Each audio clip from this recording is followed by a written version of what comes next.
Between the Covers is brought to you in part through the support of Propeller, a magazine of books, music, art, film, and life, and its publishing imprint, Propeller Books.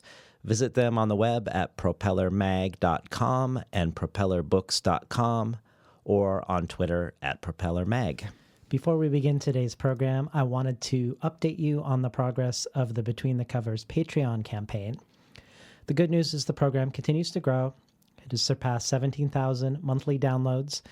The fundraising goals have been modest, and they have been met with the support of around 75 listeners in total. But even though the goals are modest, the effects of these 75 people have been huge. Those 75 listeners supporting the show out of the 17,000 monthly downloads have assured the program a solid future.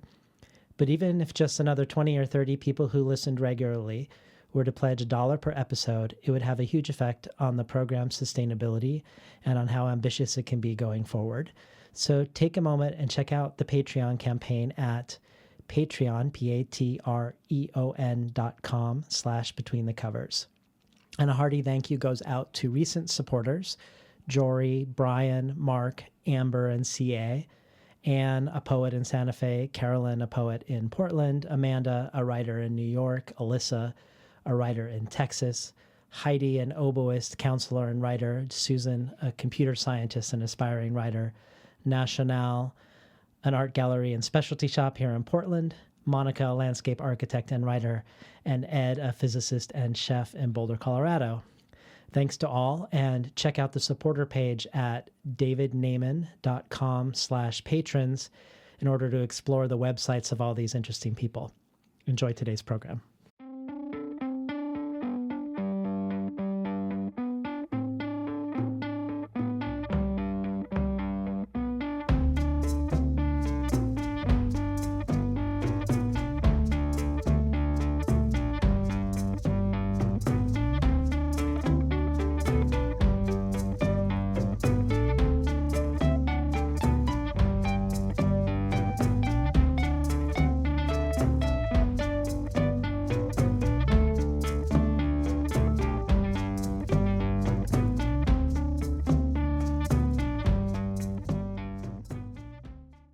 Good morning and welcome to Between the Covers. I'm David Naiman, your host.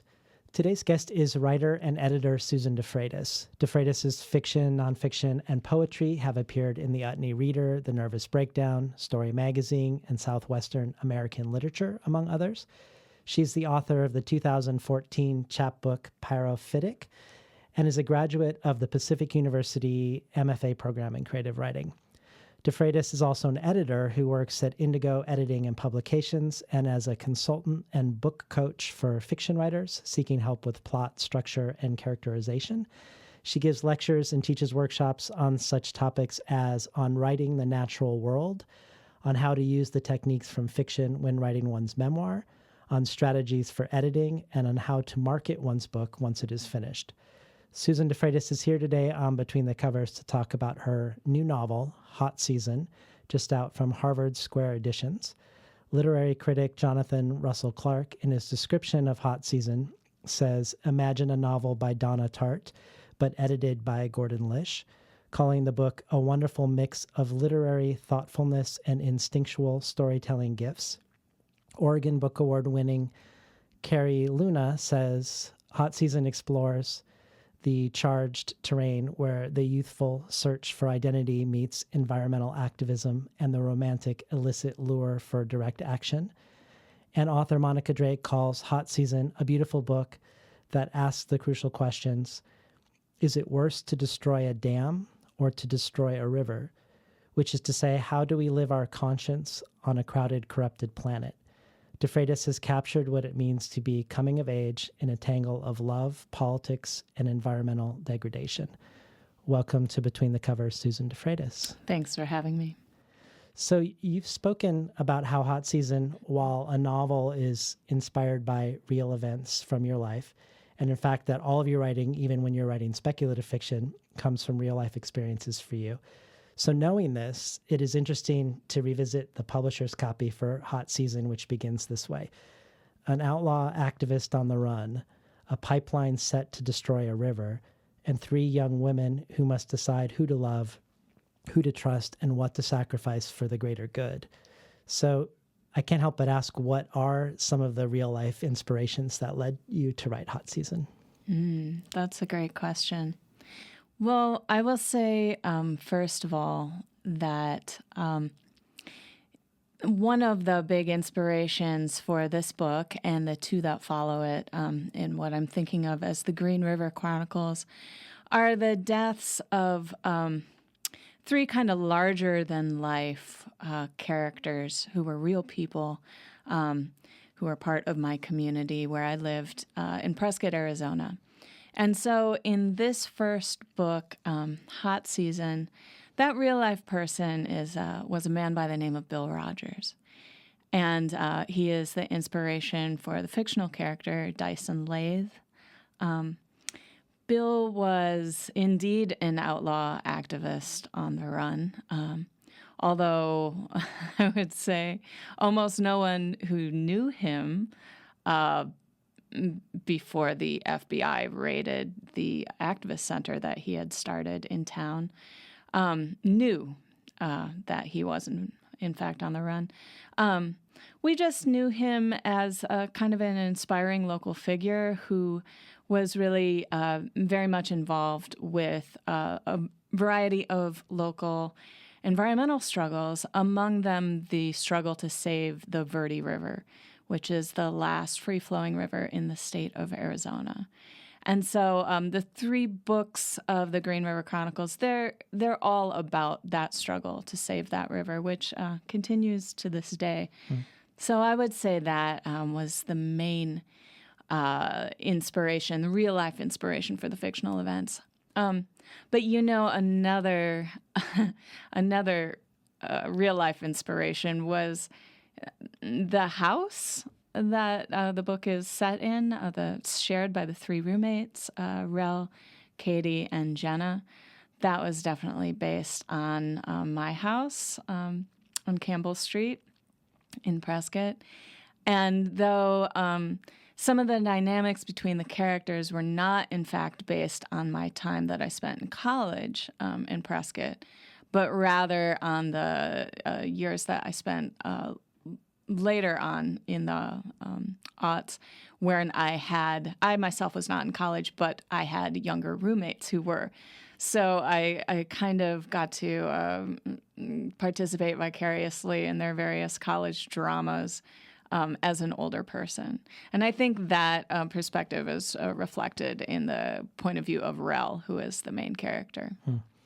Well, given that you have a strong connection to the book has a strong connection to your college experience in Arizona, and that there's a person you actually knew who deeply informs the outlaw activist.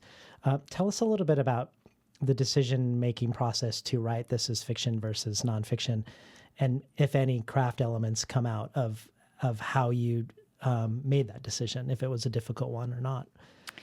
I really think that I write fiction because I have a hard time sticking to timelines the way that they actually occurred, and details the way they actually occurred. And also this, I like to write about real rumors as if they were facts, right? Because I have this sense that what you believe to be true or what might be true, it is as much a part of your actual experience of life as anything else, right? So, for instance, the idea that there are undercover FBI agents enrolled in college classes. That was brought to my attention by one of these younger roommates that I had when I myself was not in college, but she was. And it was sort of her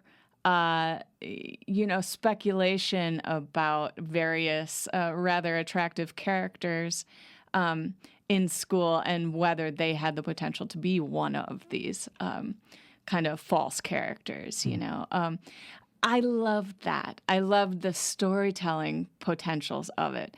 I didn't really care if it was exactly true, right? Although found out later that there is some truth to that. So I love conflating the true and the imagined true and the possible together, because I think all of that is really part of our lived experience as human beings. So I've always taken real things and told tall tales about them, really ever since I was a kid. So it's really much more difficult for me to write memoir or nonfiction, because that means tracking down the details.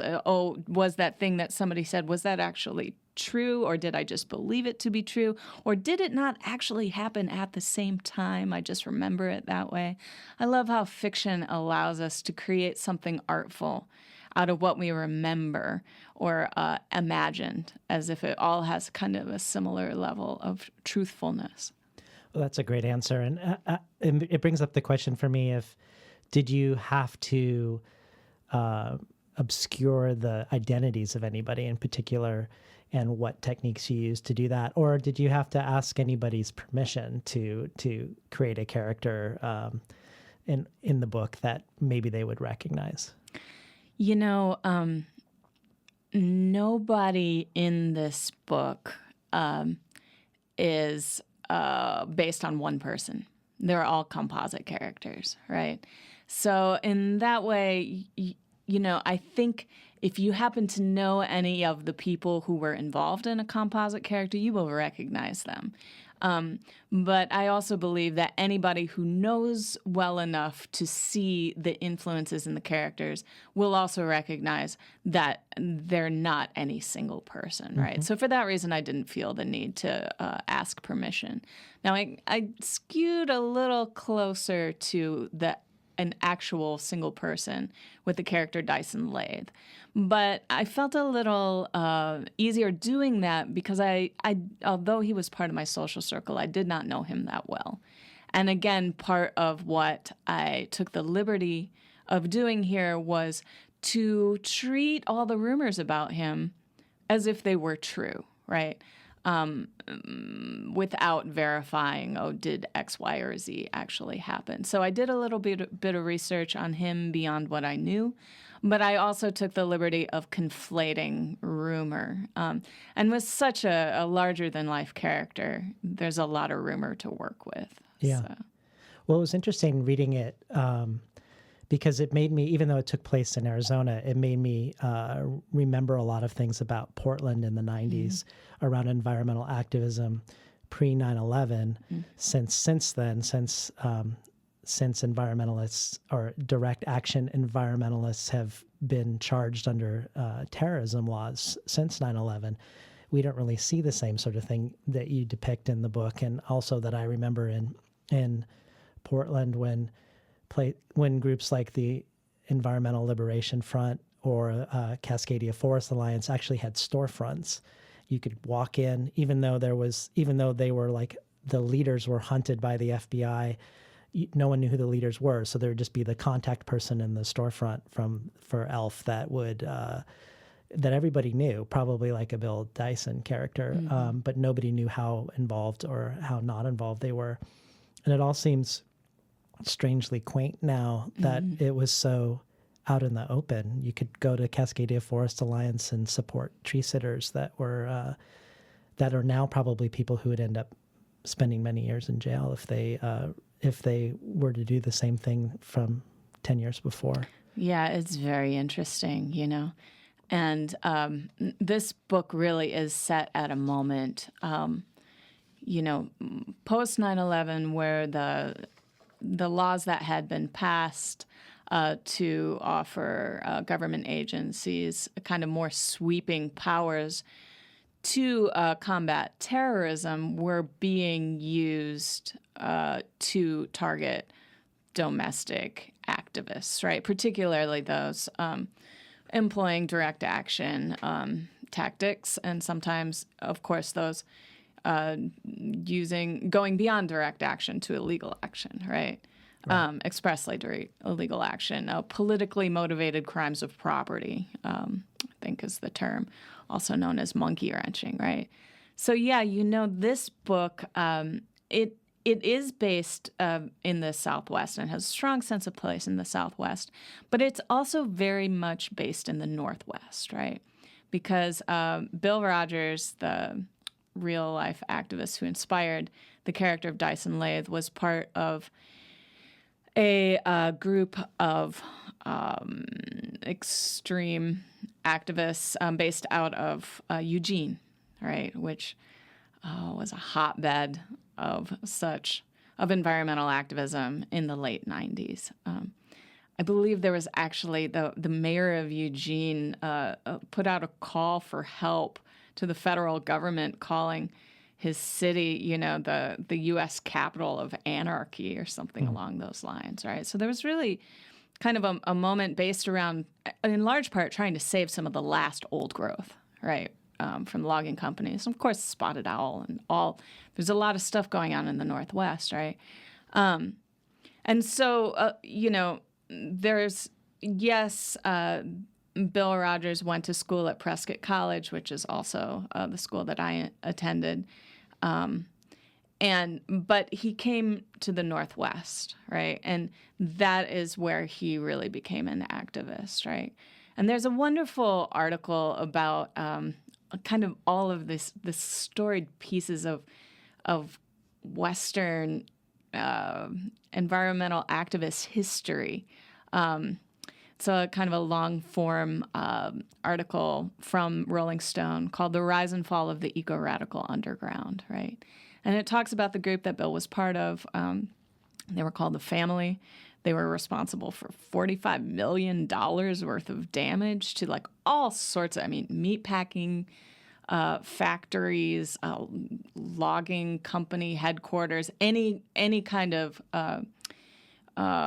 corporation that they deemed to be destructive to the natural world, they really took on. But, as it kind of points out toward the end of that article, not only was it the anti-terrorism laws that really started to come down super heavy on folks taking these sort of extreme measures, it also, the results did not have the kind of lasting impacts that many of those involved in these type of actions envisioned, right? The largest action of them all, the burning of a ski resort outside of Vail, insurance paid for it, right? And in some cases, the logging company headquarters were just built back bigger, right? And in so doing, not only had the end result not been achieved, the environmental movement as a whole had been demonized, right? Therefore, in some people's minds, justifying hardline action against them, right? So it wasn't, it wasn't just that this sort of thing has gone out of fashion, or that fascism has kind of come down against it, but rather that it proved less effective than those who were involved with it certainly hoped for. In case you just tuned in, we're talking today to author Susan DeFreitas about her first novel, Hot Season. It's interesting how, if we look at environmental activism today, how much it's resonating with Hot Season, in the sense that we have a pipeline protest in your book, and we have obviously the Dakota Access Pipeline that's going on now in North Dakota, and also these issues of infiltration of the FBI within these activist groups, and questions about surveillance and in general in the United States. We were talking before the show started, you and I, about the rise of activist literature. So I'd love to hear you maybe speaking a little bit about your perception of whether Hot Season's taking part in a cultural moment in terms of a new wave of art and literature coming out now. Yeah, well, it's really, I have to say, kind of a little surprising to me. It also pleases me. But at the point when I wrote this book, I feel like nobody knew what to make of it, and a lot of people were really not sure what I was trying to do, right? It wasn't like, oh, yeah, this is part of this particular, thread or genre or emerging, subject matter in literary fiction. And so, of course, I had heard of Jonathan Franzen's purity. But to me, the kind of world that I'm writing from and the kind of world that an author like Franzen is writing from are just not only on opposite sides of the country, they're like really worlds away from each other, right? So it really did not occur to me that there would be any connection there. But, Megan Burbank, the books editor of The Mercury, who was kind enough this week to review Hot Season favorably, in a Twitter conversation we were having, she was saying, not only did she not quite care for Jonathan Franzen's take on activist literature via purity, she also didn't quite care for Nell Zink's take on it in Nicotine. I remember a recent Harper's article about Nell Zink's work, and the title of which is "Are You Kidding?" Right? And so there's a little bit of a sense there of like, oh, are you just poking fun at people, or like, where do you mean this? Do you not? Are these your politics? Is this just a style? Is this just a sort of humor? And in that conversation with Megan, I pointed out, it's very challenging to write politically oriented fiction that succeeds as art, right? I remember a lovely interview you did with George Saunders, right, where you're talking a little bit of like, oh, how do your political ideals work into your fiction? He said, oh, they're like shy animals, right? You have to pretend you're not interested in them, which I think is a wonderful quote.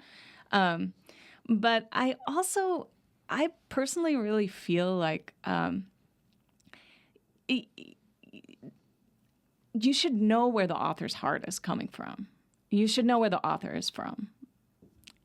You should know where the author's heart is. You should know where the author is coming from.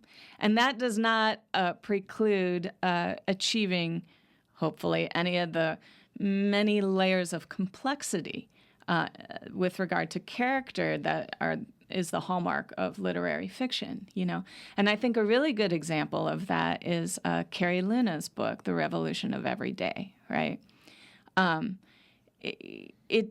It succeeds as literary fiction in so many ways, and yet you can really tell where the author's heart is. You can tell what her ideals are. You can tell where she stands, And it occurred to me on the way over here that it is a somewhat revolutionary thing to do, to simply foreground the lives of people who are relatively at the fringes of society, and shine a spotlight on them with saying, through fiction, saying these characters are worthy of the type of examination that only literary fiction regularly does, right? So there's something achieved simply by the framing, right? But then beyond that, I think, what are the powerful emotions aroused by this work?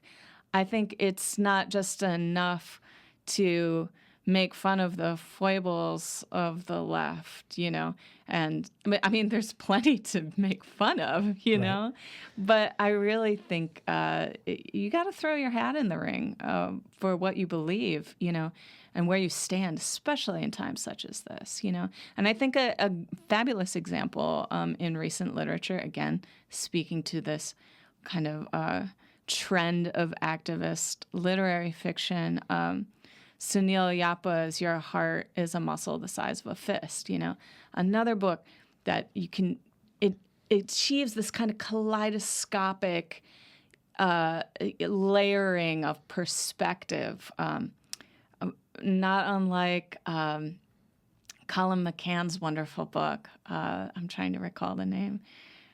I know Colin is one of Sunil's mentors. Let the Great World Spin, right? There's this kaleidoscopic layering of POV and perspective, beautiful literary fiction, right? Arouses strong emotions, takes many sides, right? That book takes the point of view of both the police officers assigned to police the WTO protests and those involved in the protests. But again, you can feel where the author's heart is. You can feel where he stands, and that's what I strive to do. Well, given that you're a teacher of writing as well as a writer, and you're discussing really well the danger of perhaps not being earnest enough of too much irony when portraying these issues.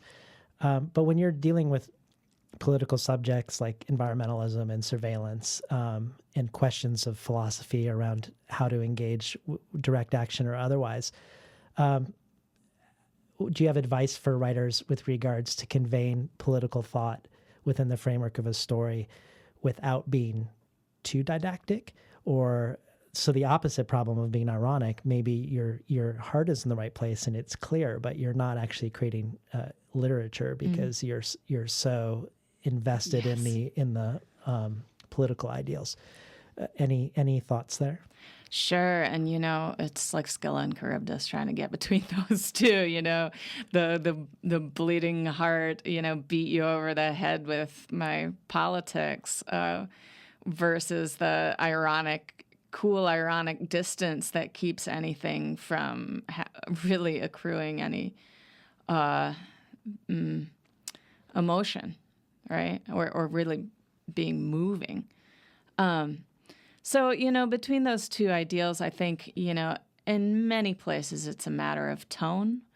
I can't really say, do this and you'll, shoot right between those two perils. But humor is your friend, always, in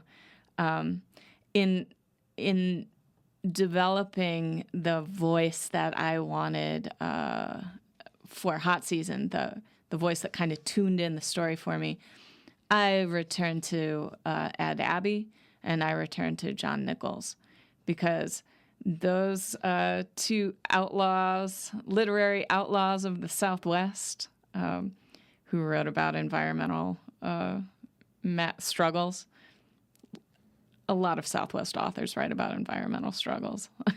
It's kind of hard not to write about them if you love the Southwest. But a little humor makes that medicine go down, right? It makes that earnestness kind of slough off, right? So it gives people a place to stand who may not share all of your ideals, Humor is a great universal. But I think on the other hand, the shades of gray are always your friend, because in interrogating your own beliefs, you will undoubtedly find, cases where they don't hold true, where if taken to extremes, they result in things that are horrifying to you. And third, we can take issue, we can stand to one side, we can feel divided against somebody who is simply trying to put forward their worldview as if we should adopt it. But when you portray a character's worldview, and give them the literary depth and the contradictions that make for complexity, it's harder to argue with that, because that's simply what somebody believes, And, there are many things that characters in novels believe that we do not, and yet we love them, and we want to see how they navigate the world, where their heart is, and how their point of view shifts and changes over time. So again, that movement of the character arc as it moves through a book is a big key to that as well. Well, I'd like to quote something you've said before on this topic, because you end in something that I'm curious about. You say, "I think we're quite wary of any talk of meaning in fiction, but to my mind, if the events of the story and the character's inner issues don't align in a meaningful way, it isn't a story, it's just a sequence of events. And though this approach is unusual for academic creative writing programs, I've found a lot of validation for it in the emerging body of brain science associated with reading fiction. Can you talk to us about the brain science you're referring to?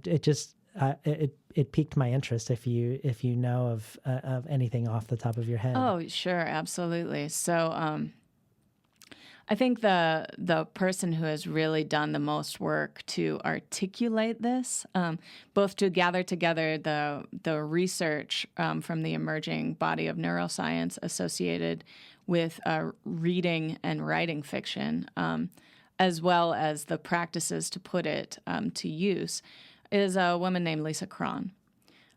She wrote the book Wired for Story, which is kind of the brain science book.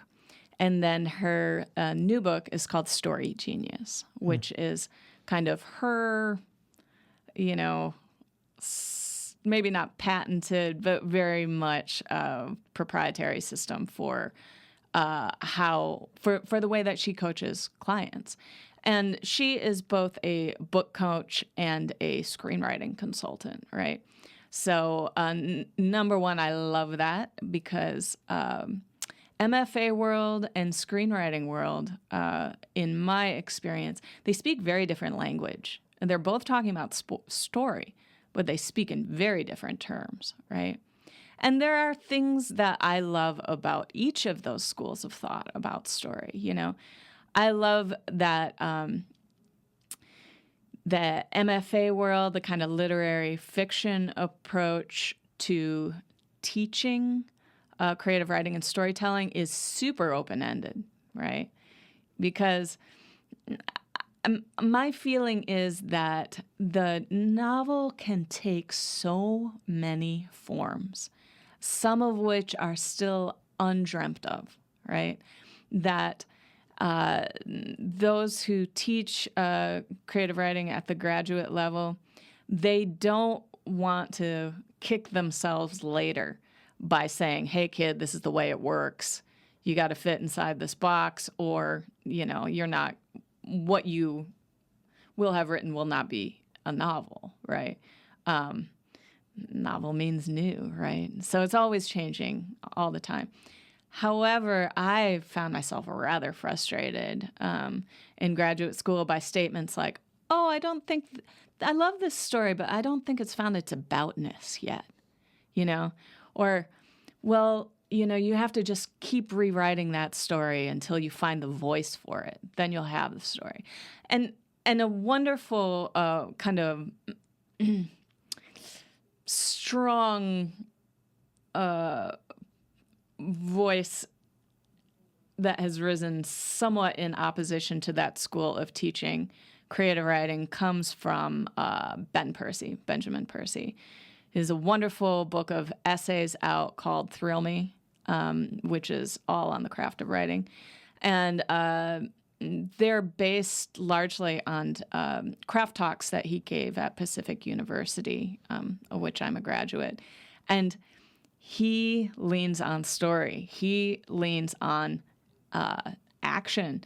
He leans on drama, actually having a plot, creating suspense. He pulls a lot from movies, from the screenwriting world in making the type of statements that he does.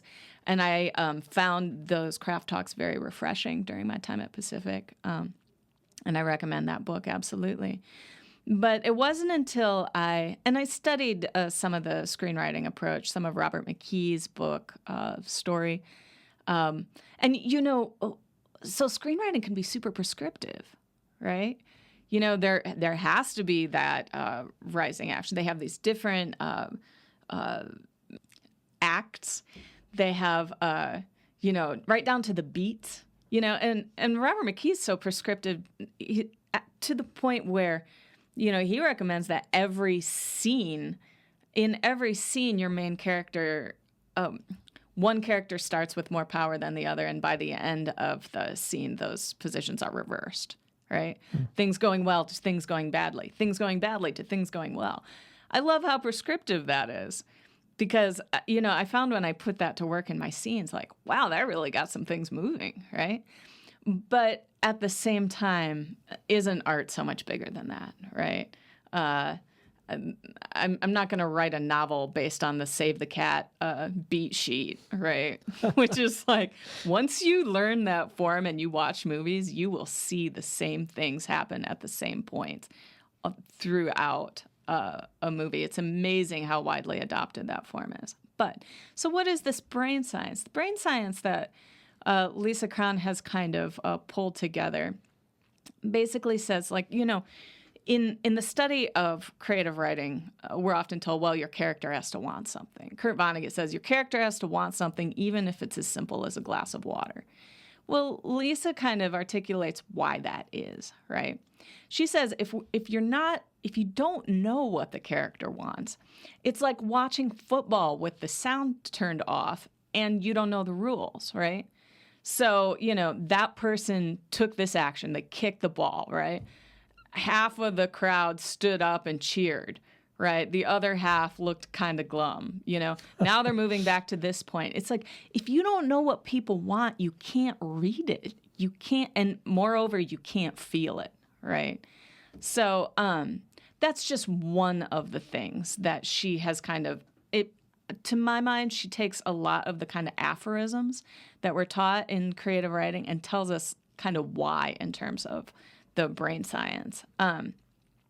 So I've kind of wandered around. This is huge territory to cover. I'll kind of try to do my best. There is this idea that when we, again, coming out of the neuroscience, that when we read fiction, we put on the point of view of the point of view character. We essentially become that person, right? And we run when we read about somebody drinking a glass of water, the same part of our brain lights up as if we were actually doing it, right? It is a kind of virtual reality. It is the original type of virtual reality. And interestingly enough, apparently the same thing happens when we're dreaming. So you could say that story, particularly fiction, is a means of hijacking the dream state. The dream function of the brain, right? And so when we tell creative writing students, you use physical details, right? Use the senses. It's all part of creating that virtual reality that actually causes us to feel like we're living it, right? So another question that comes out of the neuroscience of fiction, what is the purpose of story, right? What is the evolutionary, what is the adaptive purpose of story, right? Well, the best guess that we have at this point, that neuroscientists and others have at this point, is that story is there to prepare us for obstacles and struggles we have not yet faced, right? So in a very early example of this, rather than, waiting until you get mauled by a saber-toothed tiger, you could listen to a story of somebody who was almost mauled and managed to get away because they did X, Y, or Z. Now, that obviously is an example that, you're listening for the useful part. You are listening for the part that can save your life, right? And so what is a story, in this day and age, where the obstacles we face are largely not saber-toothed tigers, right? They're largely not of a physical nature. They have to do with navigating the social sphere, right? And also navigating, difficulty, trauma, grief, divorce, like all these things that we have to deal with in our life, right? So part of Lisa Cron's proposition is that it is through the character arc of the story that we track as readers for things that we might be able to use in terms of our own life, right? And, again, that's for things like getting through grief, the death of a loved one, making it through a divorce, or navigating an extreme survival situation even, right? I'm editing a story right now that actually details an extreme survival scenario. It's based on real events. Like, talk about an adaptive function, right? So the reason that story is so seductive to us, that It penetrates the dreaming brain. It gets our attention. It makes us forget about the real people in our life who need our attention. Much more pressing things when we're really in a story is because there's the promise there that something is going to be revealed to us of great value that we could then use later on in our life. And that is all through the character arc of the story. That is not through just watching the game with the sound turned off, not knowing what the rules are, right? So I feel strongly about the way character arc and plot arc can work together to create meaning. In case you just tuned in, we're talking today to writer and editor Susan DeFreitas about her latest book, Hot Season. Maybe this is a good time for people to hear a little bit of the prose. Do you have a section you'd be willing to read? I'll read to you from chapter 1. The name of the chapter is Pyrophytic, and this is from the point of view of Rel. Winters in Krastop were generally mild, despite the altitude. That was one of the things Rel liked about her college town. The way snow was no more than a novelty, a snow globe fantasy of soft, swirling flakes that melted away the next day like a dream. But the winter of her senior year snapped hard and cold, with temps in the teens, and brought so much snow that it shut the town down. She was almost happy to go home to Pittsburgh for the holidays, where at least the roads were plowed. But her boyfriend, Trevor, was increasingly vague on the phone, and by the time New Year's rolled around, she had begun to suspect that he hadn't driven to Mendocino to see his sister the way he'd claimed, that he'd stayed in Krastop instead. Why? And why had he lied about it? It was clear from the moment she walked in the door. Someone had left a peachy pink windbreaker on the coat rack by the wood stove. Someone had left a jar of honeysuckle soap on the ceramic dish by the sink. Someone had been sleeping in her bed and cuddling with her cat and using her loofah to buff her butt for all she knew. That someone was Trina, a perky adventure education major with chiseled biceps. Trevor had been meaning to tell Rel about her, but he'd felt like Rel would be mad. Well, no kidding, she wanted to say, and a few choice things as well. But it was all so immature and awkward and awful that her voice never made it past the hard lump that had formed in her throat. At that point, nothing she could have said would have made a difference anyway. The happy couple was long past the love goggles stage and onto the type of passive-aggressive bickering that had taken Rel and Trevor years to achieve. What she wanted more than anything, then, was her own space. A clear, sunny space with sweeping views where she could sit and sip her tea in the mornings. Counter space and sink space free of Trevor's dishes. Wall space and head space free of his reggae posters and glassware, the reek of his pot. A quiet space of her own where she could lay out the maps and cuttings associated with her senior project, which centered on those perverse plants of the Southwest that required fire to germinate. But the breakup arrived at the beginning of January, which was the wrong time of year for space in Krastop. Moreover, space cost the kind of money Trevor had, but she did not. So Rel was forced to take up residence in her final semester in a room the size of a shoebox in a janky old rat trap in the barrio, which, for the record, was surrounded by all manner of noise. Domestic altercations, house parties, smack-talking little 8-year-old hoods, and wholly lacking in views, unless you counted the 2 built-down mobile homes across the alley out back. There was a yard, at least, with space for a garden, which was something she'd wanted that Trevor had not. But the house itself was full of tacky linoleum and questionable carpet, and had been rented by students for so long that no one had any idea who half the furniture in it belonged to. Fortunately for Rel, it was also so drafty that the 2 freshmen who'd signed the lease were looking for a roommate in the off-season just to help them cover the heat. You've been listening to Susan DeFreitas read from Hot Season. Susan, you've been lauded for getting the details right regarding this alternative community of fledgling activists, and I imagine part of that's your own experience at Prescott College. But you yourself also grew up in an alternative community.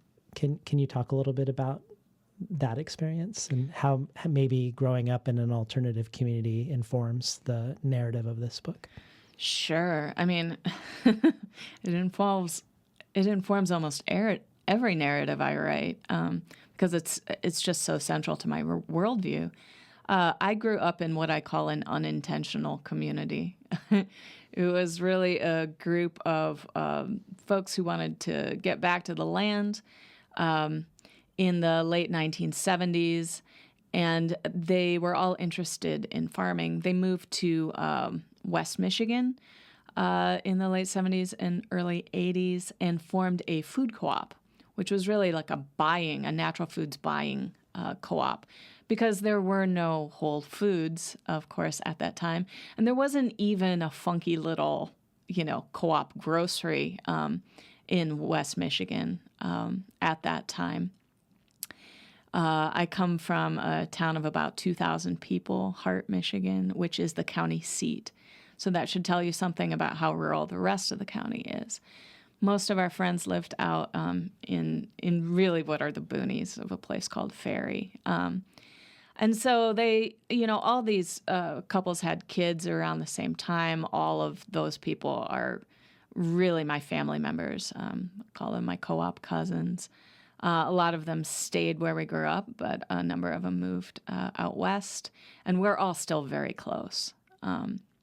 Many of them who stayed back home are raising the third generation of our co-op there. But really, in terms of how that informs my my worldview and my stance as a writer, is that I think a lot of narratives that seem somewhat fringe to folks who grew up in more mainstream circumstances they're mainstream to me, right? They're very normal to me. And there's something about that mainstreaming of it, that normalization of it, that is important to me. Even just one part of my experience growing up in such a small place, such a rural place, right? I never saw people who had lives anything like my friends, or even the folks in town on TV, right? To me, TV narratives happened in cities or in the suburbs. And I remember the first time, out of kind of the chatter of adult voices droning on Charlie Brown style in the background, I remember hearing Garrison Keillor's voice on the radio. And as a kid, and realizing that he was talking about someone from a small town. He was talking about people from the country, from the Midwest, from where I was. And I think that was an experience that spoke to me. It just told me how much it could mean to people whose narratives were not typically represented, to have themselves represented in art. I think the other way that growing up in this kind of back to the land community influences my fiction is that we grew up in hand-built houses, and they're very cool houses, many of them, right? Built by our parents, built in many ways through a lot of group labor on the part of our co-op. We were kind of like a hippie version of Amish that way, right? We actually had a barn raising, I remember, from when I was a kid. We would have work parties. And these houses have kind of reinforced to me, there's some statement about the architecture of the buildings that we spend our lives in really influences the way that what we're able to think of, the way that we're able to imagine the world. And growing up in these sort of houses influenced me to believe that you could make a world. You could make the world different. You could remake the world, right? And I find that throughout various different stories, I always need to know what buildings my stories are set in. What is the aesthetic created by them? So that's maybe a little not directly connected, but something I have found to be true. Now, as far as, my alternative community in Prescott, I didn't just go there for college. I lived in Prescott, Arizona for 14 years, right? And I directed a community and arts festival, arts nonprofit there. I got to be the ringleader, you could say, of a huge show, big cultural arts festival. And so I really got to have a sense for all these different tribes, the pyro maniacs of Tucson, the underground circus culture of Denver, a lot of these different performance communities based throughout the West. And a lot of them very connected to activism in their art. So all of that informs my work. And you were in a traveling circus as well? We called ourselves a circus. I would say we were actually much more in the vein of vaudeville.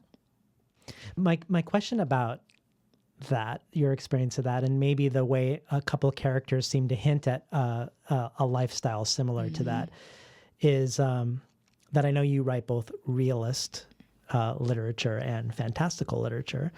And I wondered if that was maybe one entry point in a book that is squarely realist to bring in the fantastic. Maybe another way to ask the same question is, were there ways in which you wanted to try to bring magic into a book that was squarely in the world that we recognize? I always want to bring magic into the world that we recognize. And in some ways, I chafe against the constraints of realism that way. But, even my speculative stories, they're always set in this world, right? So whatever you call it, wherever the work gets shelved in a bookstore or online, I'm always working the same vein, right? Which is where the sense of magic enters the real world. And you'll see that absolutely in the circus. It's kind of the bookends, right, of hot season. It starts with a traveling underground circus performer, and it ends with some travelers' tales told by a group called the Dead Man's Revival, which is on tour, right? And so, that circus is based out of, the Black Cat, the activist community center in this book, is a center for travelers, activists, artists of all stripes, right?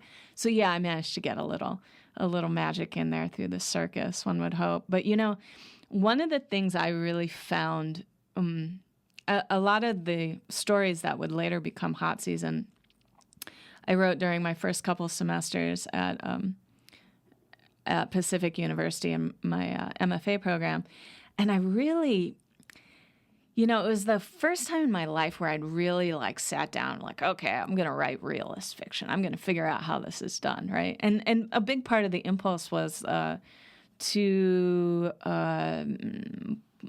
my nostalgia for the high desert, which I had left, right? I wanted to master the techniques of realism to portray this place that I loved and these people that I'd loved and this struggle, which is really important to me. But I really found myself after a certain point of working hard at this for a long time. And, you're in graduate school, you're working with people who are kind of famous. You want to produce good work, right? And under these very tight time constraints, which I found very, very stressful, right? But there was a certain point where I kind of felt like fiction was just this glorified version of what we did when we were kids with 2 dolls or puppets, where it's just you're just making these puppets walk to the door, and now somebody's got to say something to each other and blah, blah, blah. I just found it that is not the part that made me fall in love with fiction. And I found it the most exhausting to reproduce, right? So I really had to ask myself, well, what got you into this? What do you read for? Like, what makes it more than just actions and reactions and plot to you, you know? And so I kind of interrogated that and came up with this response, which is aesthetic, right? I like to read for what the world of a book feels like, right? And out of and again, that's part of why environments, built environments and natural environments are really important to me when I sit down to write. But when I interrogated aesthetic, what I really found was like, if we're going to talk about the aesthetic that I associate with the high desert, the magic, the sense of magic that envelops a summer's night is really a touchstone for me, right? It's a place where the real and the imagined are, occupy a same level in your depth perception, right? Where the air is somewhat the same temperature as your skin. There's this sense of like a fluidness between things that normally have a firm boundary. And animals are out at night, and people are out at night, and you can absolutely hike by the light of the moon, right? And so that environment, that underwater full moon summer's night in the high desert, was such an inspiration to me that I kind of brought that forward in a story of its own at the time, which. My poor mentor, Thisbe Nissen, who had me that semester, I was throwing together dreams. I was throwing together this night hike. I was throwing together the surrealism of American flags, like absolutely everywhere you looked at this certain point in time where the book is set. But there was no plot, right? And at that time, the characters involved in that story, I didn't know who they were or what they were doing or anything. I wrote the aesthetic first, right? And then built it down to the point where it's firmly connected to plot. It's firmly connected to character. But I learned something throughout that process, was like that magic of aesthetic, that comes first for me. And I can build my castles in the air down to the ground, but I have to start up there. Well, you mentioned that Hot Season started as stories. Mm-hmm. And we have 3 women protagonists who come from different classes and are at different levels of education within the Deep Canyon College school system. And they all have different relationships to their comfort or lack of comfort with how to engage with the pipeline protest. And I assumed that part of the reason we get multiple points of view is the original origin of this book being short stories that were told from different perspectives. But I'm curious about both the process and the desire to take the stories and fuse them into a novel versus having written a short story collection, for instance. Well, I'll tell you first, the process was arduous. And 2, the desire was very basic, which is simply to have something publishable as a book. But, I had an affection for the short story cycle, the linked short story form. And for this, I blame an undergraduate mentor, Kenny Cook, K.L. Cook, who taught a class on the subject. I really fell for the linked stories as a form in and of itself, Louise Erdrich's Love Medicine in particular. And so when I went to graduate school, I thought, here's a way to kind of learn, in the course of these discrete stories that are workshoppable, right? but then kind of be able to possibly parlay that into an actual book. We'd all heard as students that selling a collection of stories was much harder than selling a novel. I thought, oh, well, I'll just do a linked form, right? Well, yeah. But how linked, right? And what is the market for a linked story collection? When I really went out to try to shop it around, I found that it was certainly not any easier to try to place linked stories than it was to try to place a collection of stories, right? But I also found, and it was really only when it was pointed out to me by the publisher that what people call a novel at this time is far looser than it used to be, right? People have taken great risks with expanding that form. David Mitchell is an example, right? So, they kind of said to me, well, we'll accept this book, but we'll call it a novel. And I said, you know what? David Mitchell is David Mitchell, but if I'm going to call this a novel, I'm going to make this a novel because I am a person who has certain expectations, right? Especially from, somebody I've never heard of, right? If I'm going to read something, oh, this sounds like a cool book. I've never heard of this author. It says it's a novel.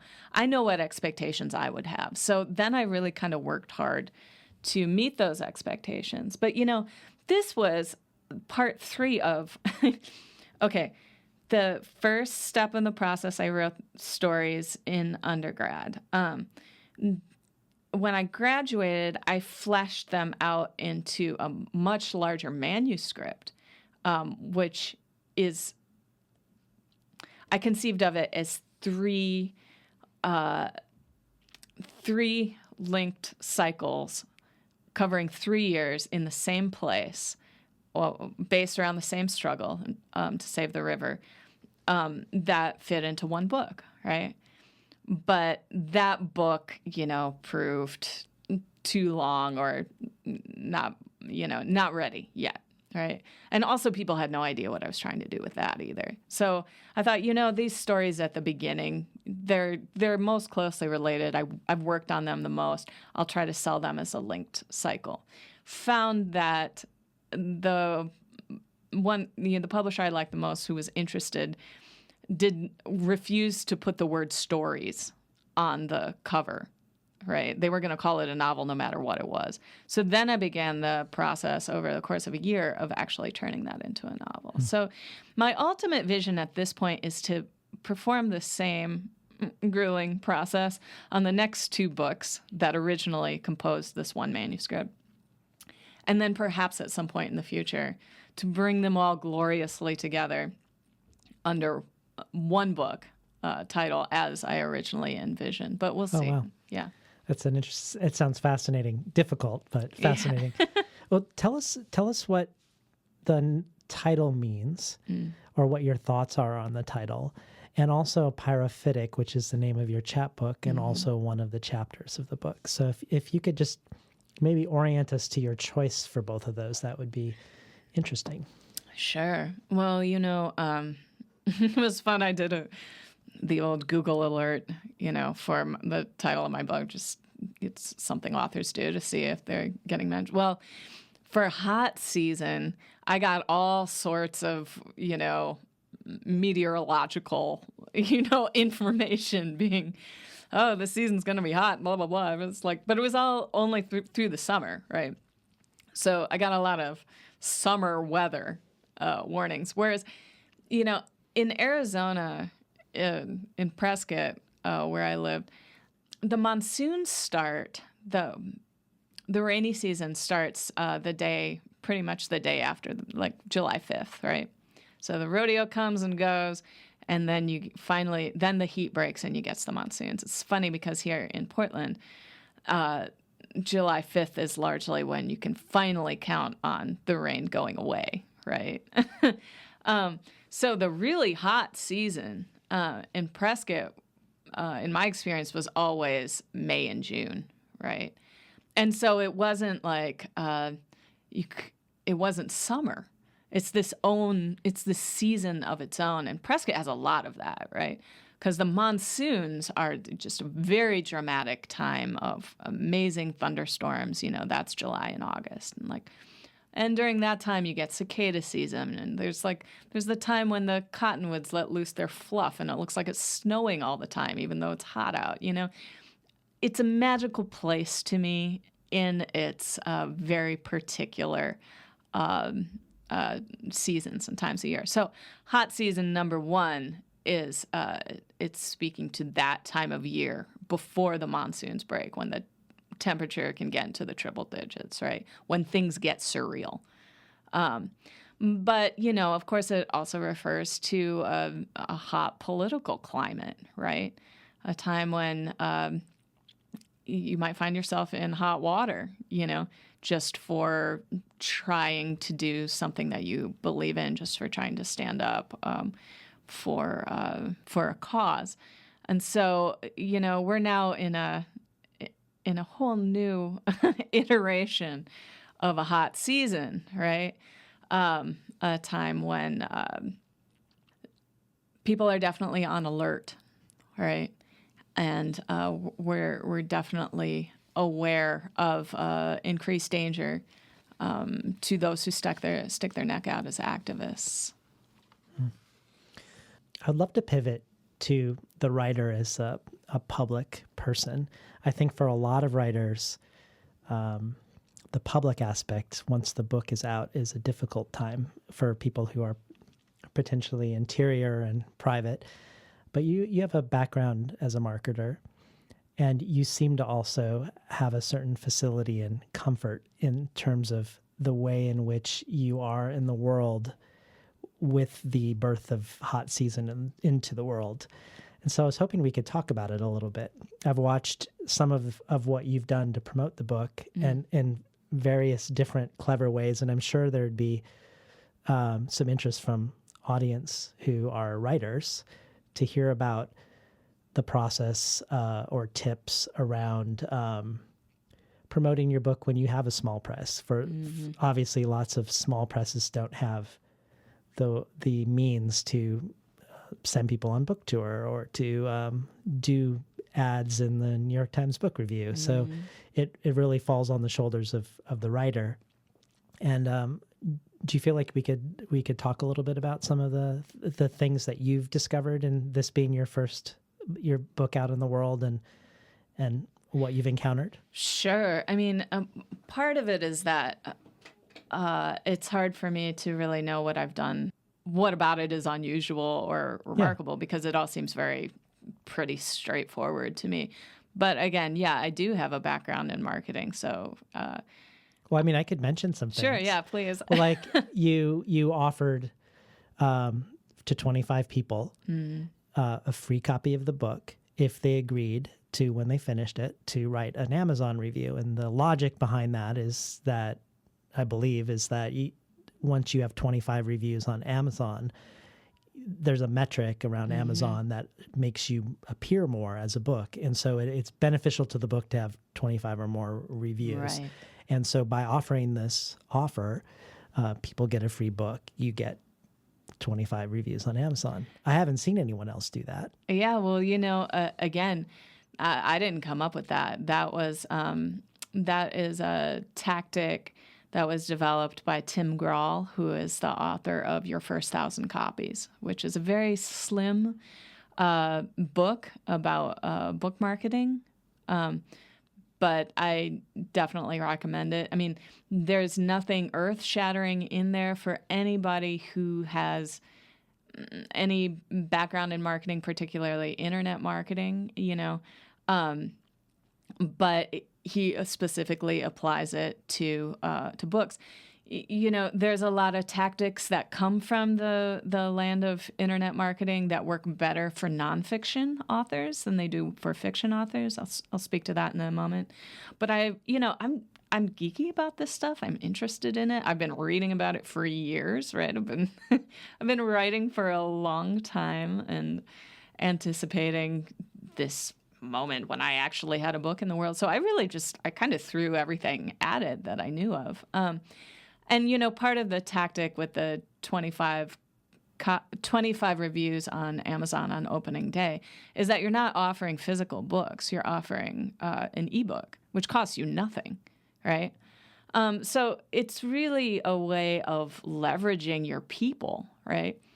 And part of what I found along the way, it's like, and I know this too, I'm sure you do as well, we'd love to be a part of somebody's story, especially at the point where they're really about to do something hugely meaningful to themselves, whether it's, help me get to Africa for this once in a lifetime, educational opportunity, or, help me get cross country to see, my best friend for the one night that they're going to be, in this country, whatever it is, right? We love being part of those sorts of things. And oftentimes, people speak about crowdfunding in those terms, right? As giving people an opportunity to participate in your story and get swept up in the narrative but I really feel like money's a pretty shallow way to be involved in somebody else's life. It's a wonderful way. I have a crowdfunding, I have a Patreon as well. But, there are deeper means of engagement, and I had almost twice as many people as I needed who were they were so gung-ho, and of course they'd known me for years. They'd known that that this was my dream and I was always working on a book, right? So they got in the queue to be on that list, and then all those people, they kind of formed like my core team of leveragers and signal boosters, and they not only performed the action that I was asking of them, they super went above and beyond, right? So what a beautiful way to make something that could otherwise, authors hate talking, oh, it's me, my thing, blah, blah, blah. And doing that made it about my team, and all my people being in for me all at the same time and kind of hitting it hard, which was great, right? Another tactic that I've adopted out of Tim Grall's book, he and other internet marketing experts really agree that your email list is the most important thing, is your most important asset as an author, right? And so they always recommend things like, on your website, you got to have your little pop-up that offers a little ebook or a white paper of great value, or, a checklist or something, right? Some kind of carrot incentive to get people to sign up for your newsletter. And then you have to deliver this top quality content on your newsletter for free, which then, is going to inspire people eventually to buy the thing that you're selling. And again, some of those tactics have got to be adapted, because people who write fiction, it's we're not going to give away polished fiction in our newsletter for free. And frankly, people don't want to read that much fiction, right? It's not this type of like easy to write, easy to consume, top tips or blah, blah, blah, right? So I really sought for ways like, how can I make this work as a fiction writer, right? Well, one of the things I do is that I'm also a poet, and I have a little poem that was published in an online magazine called Zoomorphic, and the name of the poem is Genesis. So I created this kind of fold-up poem with some artwork that I did. It looks like a little book, but it's a single sheet of paper, folded. And I got this tactic actually from Chloe Daly's wonderful store, Reading Frenzy, because I'd found this in the little zine section there. I was like, how cool is that? It's a single piece of paper that looks like a little book. Well, if you sign up for my mailing list at any event where I'm reading, you get one of these cute little books, right? And I have another version of it, online. So, I've looked for ways to adapt best practices from, different marketing experts in ways that feel authentic and real and artful. And I guess just kind of share my story too, right? Because it's not just the work that I produce, it's this whole other side that is my story as an author, right? And I guess maybe I'm a little somewhat different from, I like to say that my superpower as a writer is that I'm actually an extrovert, which is I have found rare among writers.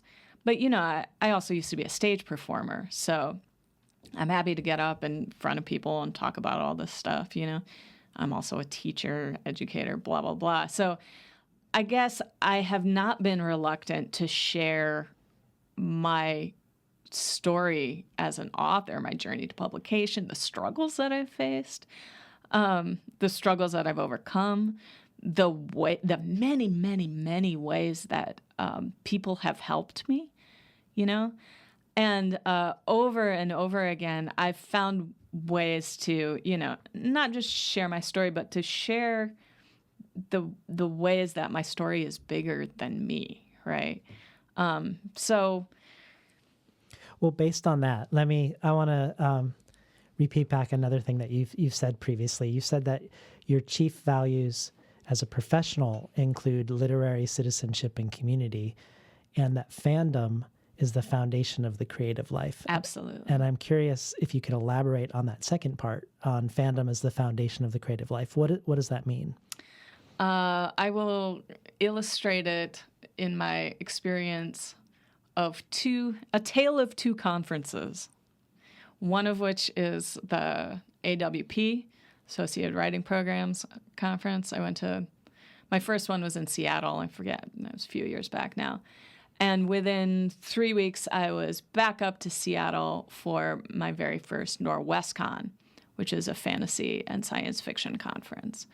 To me, the difference in experience I had between those two conferences it clarified to me a value in my own creative life that I strive to exemplify. At AWP, I really felt the sense that, again, I did not have a book out. I did not even have a book under contract at that point, right? So I really felt the sense of like this kind of jockeying for position or statement of status, and sort of like, if you're not part of the clique associated with this press or this journal or this graduate program, it's really like, standing against the wall at the middle school dance, right? Feeling like you're not part of the cool kids club. And that's not to disparage AWP. That's just my experience there, right? When I went back with a book to promote, I found, I had a very different experience, right? But, 3 weeks after that first AWP in Seattle, when I went to NorWestCon, and granted, I was there as a panelist, but I really found that whether, somebody was just, a guy in his, odd homemade cosplay outfit sitting in the corner doing some odd handcraft, or the most famous person there, the keynote speaker, there was this great sense of camaraderie and a great sense of devotion to the canon, to the greats of the form, right? There's absolutely nobody there who was too cool to talk to me about Ursula Le Guin or the fraught politics of Sherry Tepper or Asimov, or, you go down the list, right? And that's one thing I really found in the fantasy and sci-fi community, is that people are fans first, right? No matter how accomplished that they may be in terms of being an author, they identify as fans first. And I really strive to be that in the literary world. I am absolutely a fan first, And it, when the authors whose work I am devoted to, they're I am an endless font of enthusiasm, right? And I am always happy to discover new authors as well, So it's not, some of it is, here are the established authors who have established this conversation that I want to continue that conversation. I want to further their legacy. I want to connect with other people working in that lineage who want to carry on that conversation, number one. Number two, there are people whose work I consider to be genius. I think Monica Drake is one of them, Lydia Yuknavitch, Lydia Millett. I will do anything I can to bring their work to a larger readership, not because I have some great standing, right? Just because I love it, right? And then three, there are people just coming up, whose work is largely unknown. And if I have the opportunity, if I actually do have some standing to be able to help them, I'm so happy to be able to use it. And between those three things, that's what I mean about fandom as the basis of a creative life. Well, pivoting to your fans, what can your fans expect from you next? I'm imagining probably book 2 of the trilogy. Mm-hmm. And are there any other things on the horizon that we could... so many things on the horizon. Tell us a little bit about it. Okay. So the next book in the Green River Chronicles is called World's Smallest Parade. It's definitely, I wouldn't say it's a sequel in that it's not like the main characters from Hot Season are the main characters in this book, although there are some characters who run throughout all three. But World's Smallest Parade, whereas Hot Season was sort of about these 3 young women activists in college, kind of college novel, coming of age novel. World's Smallest Parade is about a relationship between a young man and an older man. The young man is kind of on a wild quest to ride his bicycle across the United States, kind of gets waylaid in an odd little mountain town that will be familiar to readers of Hot Season, and makes kind of an extraordinary friendship with an older man there who is the director of the nonprofit organization fighting the pipeline. And those who have read Hot Season will recognize the nonprofit involved as the one that the main character, Rel, is taking an internship with at the end of this book. So it's kind of about their extraordinary friendship. It's also about urban farming. I had a lot of friends who were involved in that endeavor, and, doing so in the high desert has its own promises and perils and potentials for humor. So you'll see all that as well. So that's the book closest to completion. But, throughout all of this publication process, I've also been writing speculative short stories, the first of which appeared in Forest Avenue Press's City of Weird anthology. And so those are, and that collection is called Dream Studies. I've toyed with the idea of linking the stories, but I think probably they will be standalone. Again, they all take place in this world, but these stories definitely cross over the line into exploring magic and different traditions of the speculative story, like the ghost story. that's probably all I want to say about that. All right. Well, it was a real pleasure having you on the show, Susan. Thanks so much for having me. We're talking today to Susan DeFreitas, the author of Hot Season. You've been listening to Between the Covers. I'm David Naiman, your host.